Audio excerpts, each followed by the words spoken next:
13 વર્ષની ઉંમરની એક વિદ્યાર્થિનીથી શાળાના બધા શિક્ષકો કંટાળી ગયા હતા, કારણ કે આ છોકરી વર્ગમાં પગ વાળીને બેસતી જ નહોતી. વર્ગમાં બેઠા બેઠા સતત પોતાના પગ હલાવ્યા કરે અને 5 મિનિટ ન થાય ત્યાં પોતાની જગ્યાએથી ઊભી થઈને વર્ગમાં આંટા મારે. શિક્ષકો ગમે તેવી સજા કરે તો પણ એની કોઈ અસર આ છોકરી પર થતી જ નહોતી. છેલ્લા ઉપાય તરીકે આ છોકરીની મમ્મીને શાળાએ બોલાવવામાં આવી. શિક્ષકે એમને કહ્યું, આ છોકરી ભણવામાં બિલકુલ ધ્યાન નથી આપતી. એ શાંતિથી વર્ગમાં બેસી પણ શકતી નથી. આ છોકરીને અમે આ શાળામાં રાખી શકીએ તેમ નથી, કારણ કે એનામાં કંઈક ખામી હોય એવું અમને લાગે છે. તમે ખામીવાળા બાળકોને અભ્યાસ કરાવતી હોય એવી કોઈ શાળામાં એને પ્રવેશ અપાવો. વાત સાંભળીને છોકરીની મમ્મી પડી જ ભાંગી. પોતાની દીકરીના ભવિષ્યની ચિંતા માતાને સતાવી રહી હતી. દીકરીમાં શું ખામી છે એ તપાસવા માટે એણે એક મનોવૈજ્ઞાનિક ડૉક્ટરની મુલાકાત લીધી.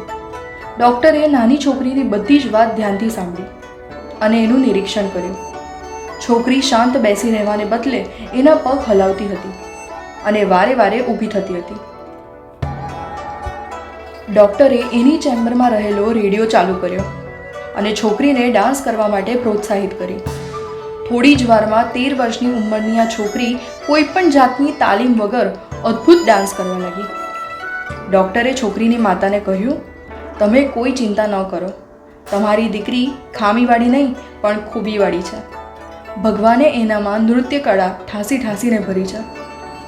આને તમે કોઈ સારી સંગીત અને નૃત્યની શાળામાં મોકલો.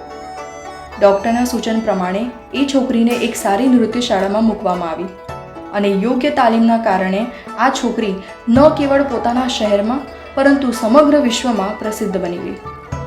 શિક્ષકોએ જેને ખામીવાળી છોકરી સમજીને શાળામાંથી કાઢી મૂકેલી એ છોકરી એટલે વિશ્વની શ્રેષ્ઠ ડાન્સર, કોરિયોગ્રાફર, અભિનેત્રી અને ડાયરેક્ટર ગિલિયન લીની. મિત્રો, ઘણી વખત આપણે બાળકોની ખૂબીઓને ખામીઓ સમજવાની ભૂલ કરતા હોઈએ છીએ. બાળકોના વર્તન પરથી એની ટેલેન્ટને સમજીએ અને બીજા બાળકો સાથે એની સરખામણી કરવાનું બંધ કરીએ.